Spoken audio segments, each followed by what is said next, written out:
Hey, what's going on, guys? It's Coach Clayton with Upper Class Sports here with another video. Today we're going to be talking all about the balance point. Let's go ahead and jump right into it.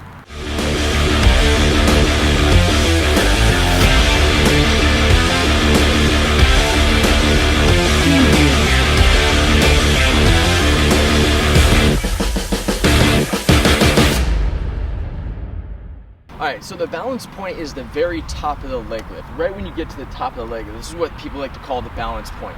I don't like to call it the balance point because I don't think we should actually come to a stop and a balance. I like to call it a gathering point.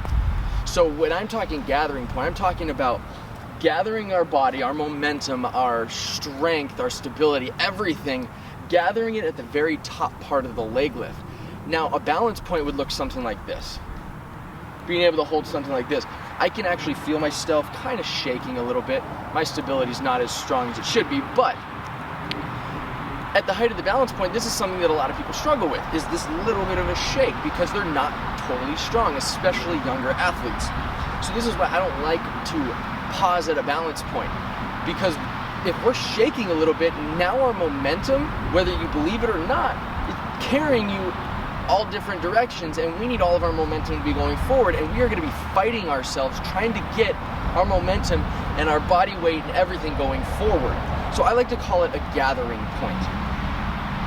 When we lift our leg, we should be getting ready to push off of our big toe and driving our hip forward to home plate. The gathering point is the very height of the leg lift. I prefer calling it a gathering point versus a balance point. So now the gathering point, I'm not talking about and go. I'm talking about an under control delivery. Nice, up and easy, we gather and we go. Do you see how my body never really stops and pauses up at the top? It just kind of rolls right through and then I go. This is the gathering point I'm talking about. Not coming up, pausing, and then going, because now, like I said, feeling that little instability, momentum going in all different directions. We need it all to go forward. So we talk about an under control delivery, under control gathering point, height of the leg lift, and then drive down the mound. Gathering point and go. Just so I'm clear, I want to make sure you understand this. I am not talking about rushing forward. I do not want you to be in a rush, but I also do not want you to stop at your balancing point. I want you to have a nice rhythm and a nice flow. This is why I call it a gathering point and not a balance point. I don't want it to look like this. Now I'm in a rush, and now, of course, our mechanics are all out of whack, but I also don't want it to look like this. And then go. I want it to be somewhere in between. A nice rhythm, a nice flow. We are not rushing, but we are not stopping. Something nice and rhythmic. All right, something I want to talk about is windup versus the stretch. Now, the windup is mostly used for starting pitchers. Starting pitchers need to get into a rhythm, and that's what the windup does. It allows you to get into a rhythm and a flow, a nice rhythm. You flow through the game, and you get into that rhythm that you need to have consistency. Now, the stretch is a little more simplistic. It's just lift your leg and go. In the big leagues, you see starters all the time pitch from the windup, unless they have runners on base. We're talking nobody on base. Starters usually pitch from the windup. Take a look at relievers. When relievers come into the game, they come into the game and they go from the stretch. Two reasons for it.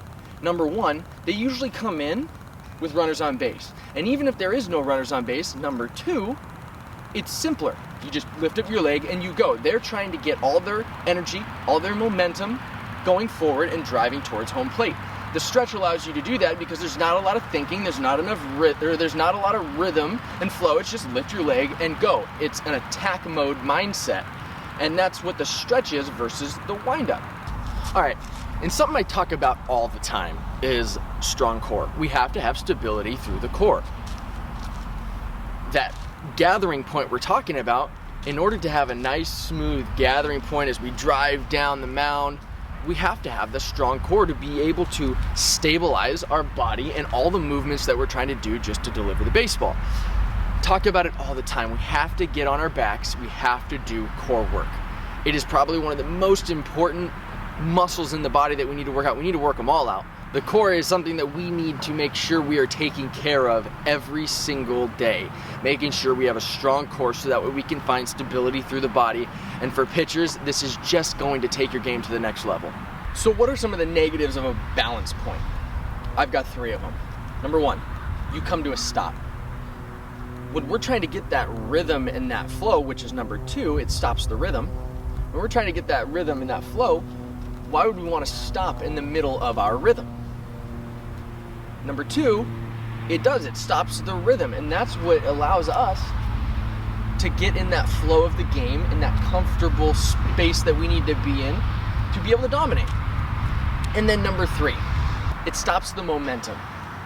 And the momentum, I think, is the most important part. We need our momentum going forward. When we come to a pause and we get to that balance point, shaky foot, momentum going all different directions, and we need to get it to go forward, I think the balance point stops our flow of momentum.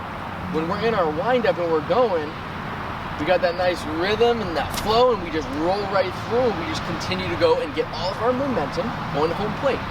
When we come to the stop, our momentum stops, we have to get it going again, and by that's when we get mechanical flaws like yanking the front side. Because now our upper body says, lower half stopped doing its job, upper body's got to take over. This is just what our body does. All right, thank you guys so much for watching this video. If you guys found this video helpful, please go ahead and give it a thumbs up. And comment down below and let us know if you learned anything new from this video.